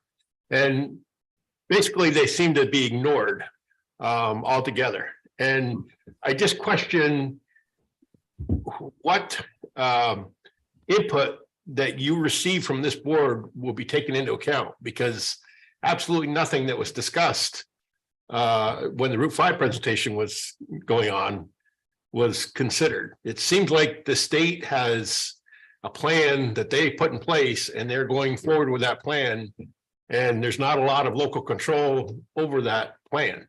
And I'm just really wondering how much input that you're going to get from this board that's going to change the mind of the state in the plans that they've already got in place for this thing, if any. You know, that's a really great question, and I appreciate that honesty. And if just for my own edification, since I've been at VTRANS for a year now, so I am newer to VTRANS here. How long ago was that Route 5 process? Must have been at least 3 or 4 years ago. That's back when we were talking about the roundabout that's currently in place. And there was that proposal that you mentioned about having a roundabout at Route 5 and 4 intersection. And there's a lot of problems that are foreseen with that roundabout. And it seems like that discussion just basically got ignored in terms of the potential of putting in a roundabout at Route 5 and 4 intersection. And that really worries me in terms of how much input that you're going to take from a local community for this project. Because it seems like everything that was discussed from very knowledgeable people that had a lot of institutional history and knowledge of the corridor of 5 had to add to that conversation. It just basically was ignored. And I travel Route 4 on a daily basis. And I'm just concerned if what I'm going to be saying is just going to be ignored as well as others in the community. And I just Yeah. need some assurances from the state that you guys are going to take us seriously when we, have ideas towards the Route 4 corridor. I appreciate that, and certainly it's always challenging to balance out community concerns with project needs.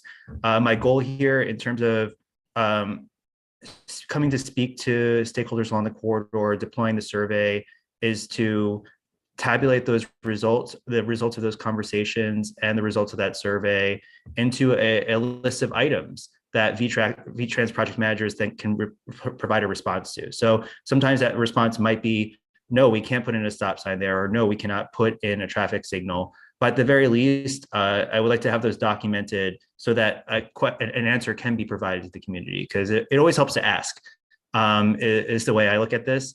And so what I can say is that I am the project manager for this. And I will be coming back to provide updates to the community as this project, as this process proceeds. Typically, what we like to do with corridor plans is come back on an annual basis to give updates as to what the various asks that are identified look like and what would be feasible to include in the eventual larger reconstruction project that would be coming in the future. So I realize that's a lot of, how do I say this? That's a lot of conditionals and eventuals, but just getting down to brass tacks, my goal here is to arrive at a list of asks that then can be responded to, either positively or negatively. And that is what I will pursue as part of this project with you.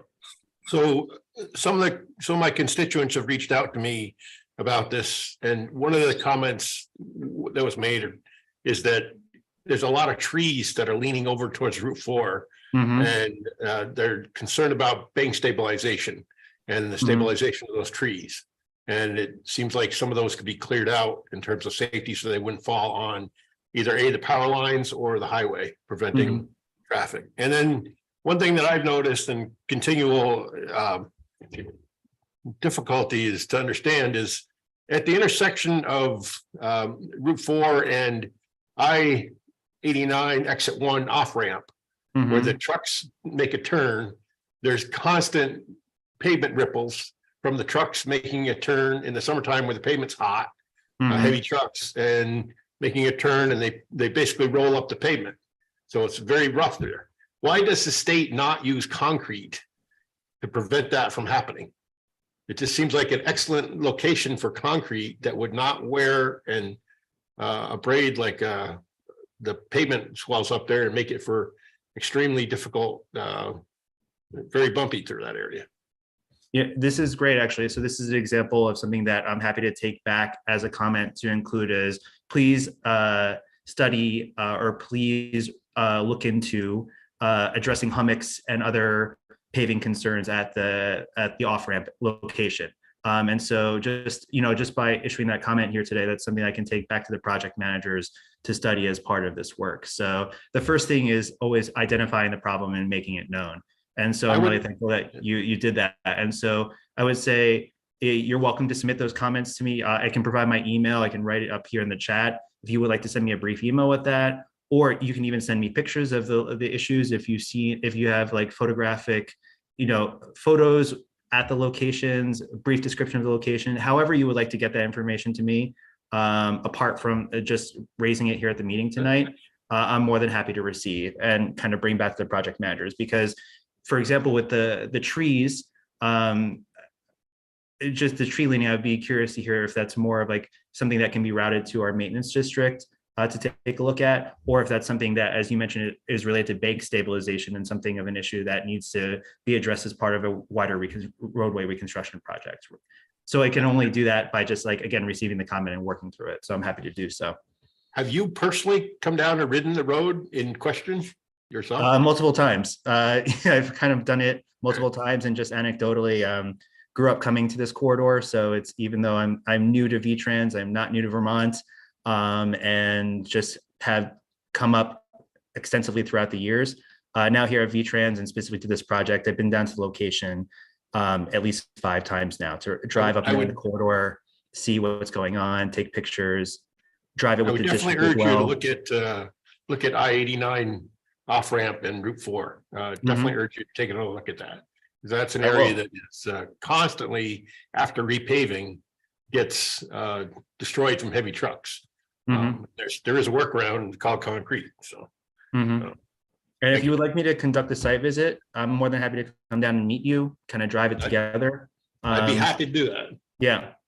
So what I'll do is I'll stop sharing my screen just so we can have a chat here.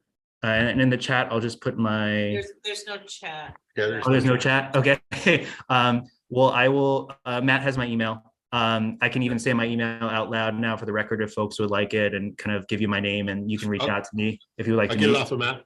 I'll get it from Matt Osborne. Cool. Sounds good. Just email that to me, Matt, please. Any other questions or comments for Matthew while we're I here? do have a question, sorry. Yeah. Hey, Matthew, I'm wondering if, I had similar questions about that Route 5 for intersection roundabout that Lanny raised. Is that a done deal from the previous study?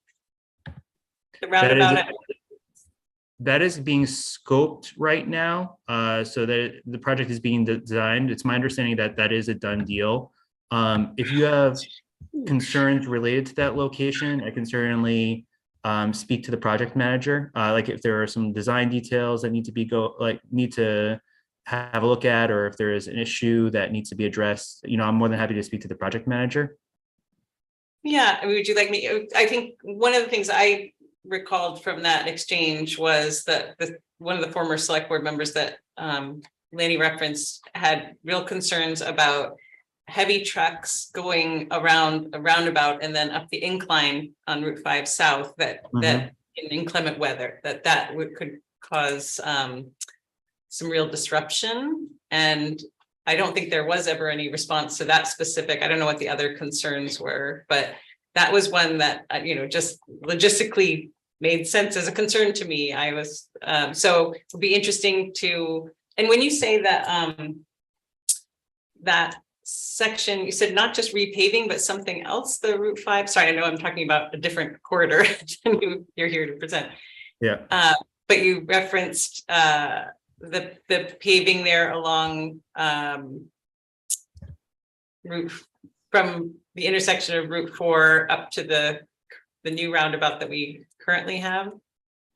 Right. And so I'm just putting this is in the longer PowerPoint presentation that was provided. That's why I kind of there was a lot of different additional project information, but just for the purpose of this discussion, this is why I kind of truncated it just to focus on getting the message out about the survey. But you have this information as well. So there are two projects. So one is a resurfacing project that will begin to stage for the future roundabout project. And so for the resurfacing project, which is slated to go into construction in 2024 and completion in 2024, would reduce travel lanes approaching that intersection of US Route 4 and Route 5 to one lane in each direction, create a bike lane as well, and eliminate the slip from Route 5 to Route 4.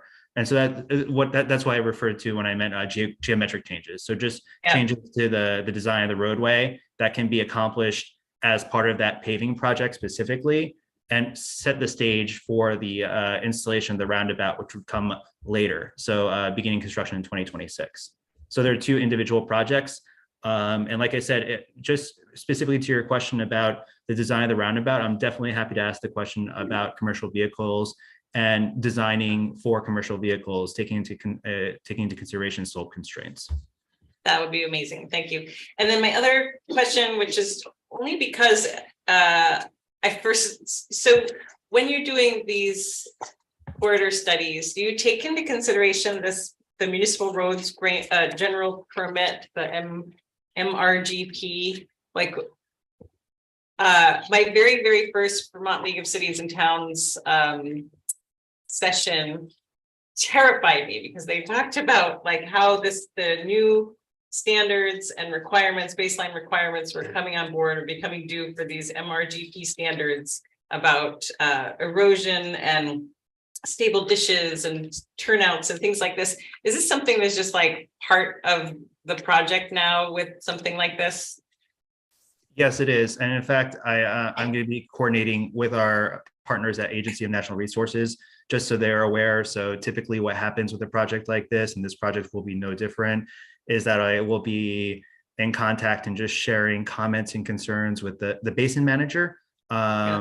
And so that Agency of Natural Resources folks are also aware of what's going on here and involved in the process. And so, yeah, especially in this location where there are repeat damage locations, in particular, locations that have flooded out during Hurricane Irene, thereafter, given the steep banks, as you mentioned, and also very deep culverts, especially on that stretch between US 4, US 5 intersection and going up to I-89. Some of the culverts over there are over 50 feet deep in fill. And so just from a structural standpoint, this roadway is really a feat of engineering that requires a lot of love from a lot of different places. And so long answer to a short question that yes, I am also coordinating with Agency of Natural Resources on this and happy to include you in those conversations as well. Great. Yeah, maybe just updates. That would be excellent as we continue to hear from you throughout the process. Thanks very much.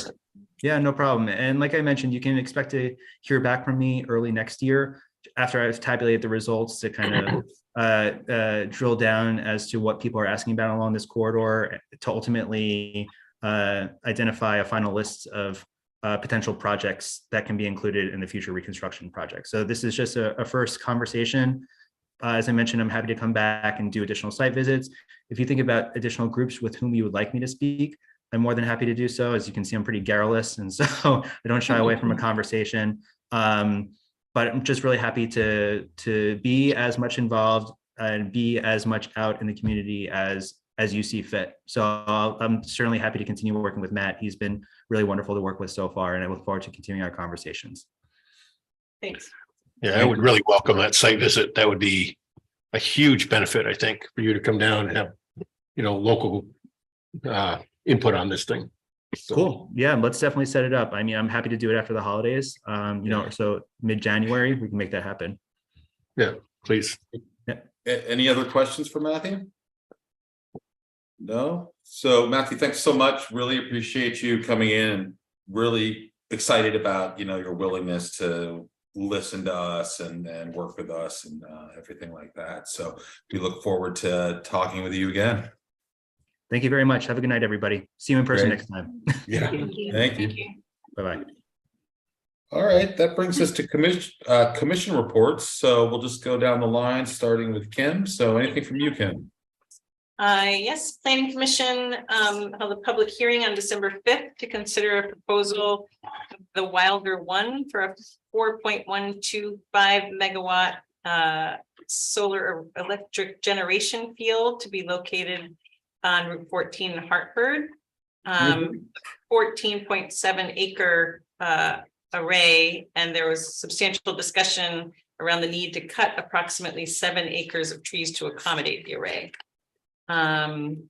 There was no vote needed to be made. It's the Hartford Business Revolving Loan Committee met on December 7th, and they discussed the current loans, the status of current loans and opportunities for potential loans with funding available from the HBRLF, as well as they set their annual 2023 meeting schedule and consideration of the next committee chairperson. Thank you. Okay. Dan, do you have anything? Dana represents the Economic Sustainability Commission here with the Energy Committee, and the tree board has the fir tree this year. That's it. Thanks. This month. Mary, do you have anything?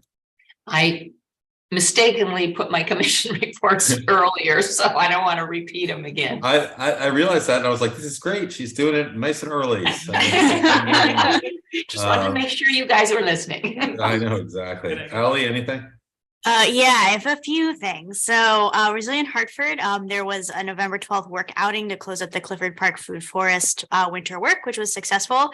The Upper Valley Apple Corps, which has been partnering and supporting the food forest work, applied for a Building a Local Economy, a bail grant to assist in managing the Clifford Park Food Forest and other generating projects, which is very exciting. And the committee is really focused on how to have volunteer sustainability and engagement for a wider circle of volunteers for the food forest. So if you're interested in taking part, especially if you live near the Clifford Park Food Forest, you can reach out to Matt Osborne, who's the staff liaison for that committee, and the minutes should have Matt's email address.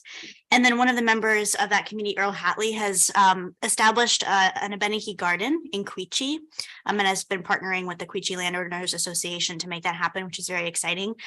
And then member Carolyn Hooper is going to be continuing to pursue possibilities around creating a food forest at the school property in Wilder Village at the school, which is exciting.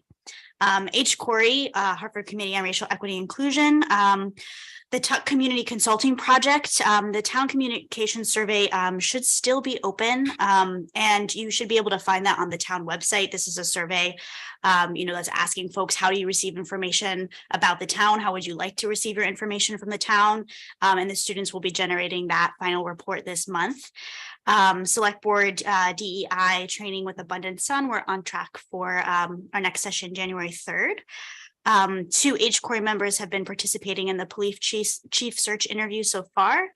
Community safety review, the RFP is being reviewed and revised now and should be re-released in early 2022. There is finally a recommendation we've been working to formalize in the charge the inclusion of high school student liaisons, which has been ongoing. So we can expect both the select board and the school board to receive a recommendation to put forth Molly Armbrust, who has been an incredible high school kind of informal student liaison, and to formalize that. So we should see that soon.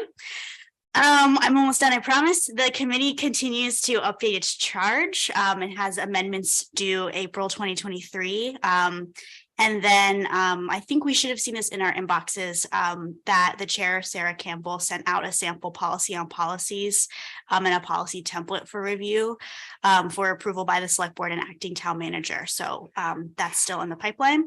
And finally, the newly formed Hartford Community on Housing and Homelessness. We still have one, we just appointed somebody this evening, but we still have one position open. So folks who are interested in applying can find the application form on the town website, and that can be submitted in person in town hall or also emailed to Lana Livingston. All right, I'm done. Thank you very much, Ellie. Busy. Rocket, do you have anything? Yes, the Town and School Meeting Commission met and is just working through the details of all the different events. And I was asked to ask the select board to mark down the 9th of January for info night. Okay, great. Lanny, anything from you? Nothing. Okay, I don't have anything, so we will go to the consent agenda. Any questions about the consent agenda before we get a motion? Can you add the December 20th meeting? It's not on here. I'm not quite sure if that's allowed, but I mean, if we can, yeah, I think so, right? Do we need like someone to move that we amend it to include the December 20th meeting, and then we can vote on the whole consent agenda? I could go ahead and I'm happy to move the consent agenda, including that. Okay. I'll second. Wait, well, I'll read it, including the new date. So, okay, that sounds great. Mr. Chair, I move that the select board approve payroll ending the consent agenda, including payroll ending December 10, 2022, approve meeting minutes of November 29, 2022, December 6, 2022, and December 8, 2022. And approve the AP manifest of December 9th, 2022, and December 13, 2022, as well as approve select board meetings of December 20, 2022, January 3rd, 2023, January 5th, 2023, January 10th, 2023, January 17th, 2023, January 19th, 23, and January 24th, 23. Okay. That's a lot of We meetings. have a second. I had a second. I second the motion. All right, we'll have Mary second the motion. Any discussion on this one? Okay, if not, all those in favor say aye. Aye. Aye. Opposed? No opposition. Okay. So we have an executive session on the schedule. So we'll take a motion to go into executive session in a minute. I just would say we've got we've got three of us here on Zoom. So if we could get either a Zoom link to Dan and Rocket or think of some method to bring them in, that would be great. So maybe after we make the motion, we actually reconvene in an executive session like 4 or 5 minutes later, because it might just take some time for people to get signed in or something like that. We have a separate Zoom link. You can send it. Okay. Just asking if we had a separate Zoom link, that's all. Oh, no, I have one, but I don't know that Dan and I sent it Rocket to have Dan one. and Rocket also. Okay, wonderful. All right, so I will take a motion. Mr. Chair, I move that in accordance with Vermont's open meeting law, 1 VSA section 313, that the select board enter into executive session to discuss confidential attorney-client communications of which premature general public knowledge would clearly place the public body or person involved at a substantial disadvantage, and the appointment or employment or evaluation of a public officer or employee. I second the motion. Second from Mary. Any discussion? All right, all those in favor say aye. Aye. Opposed? All right, we are going to go into executive session. See you there.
Okay, let's see.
Yeah, I think we're just waiting on Dan.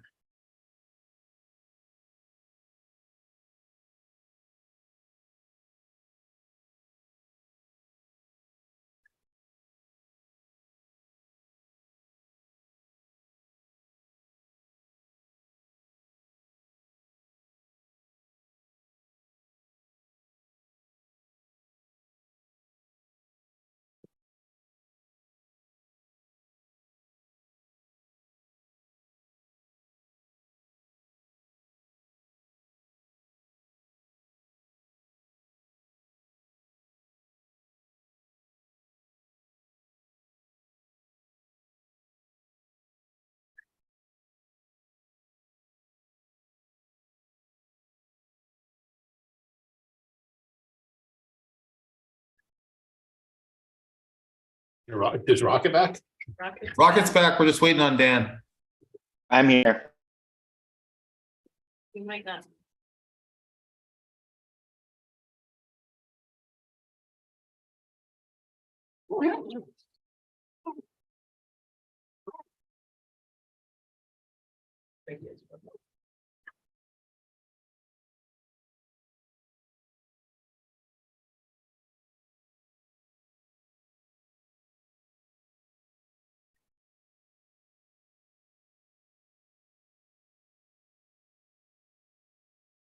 Are you taking one home?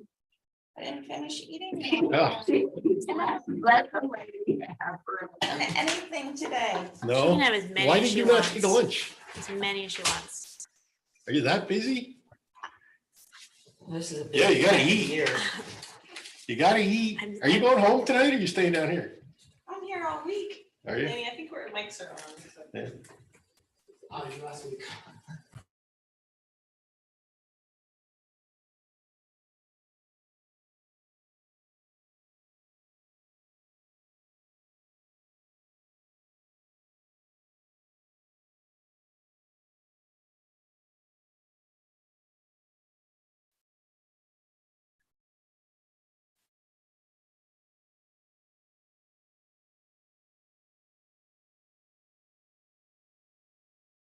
Yeah, let's do it.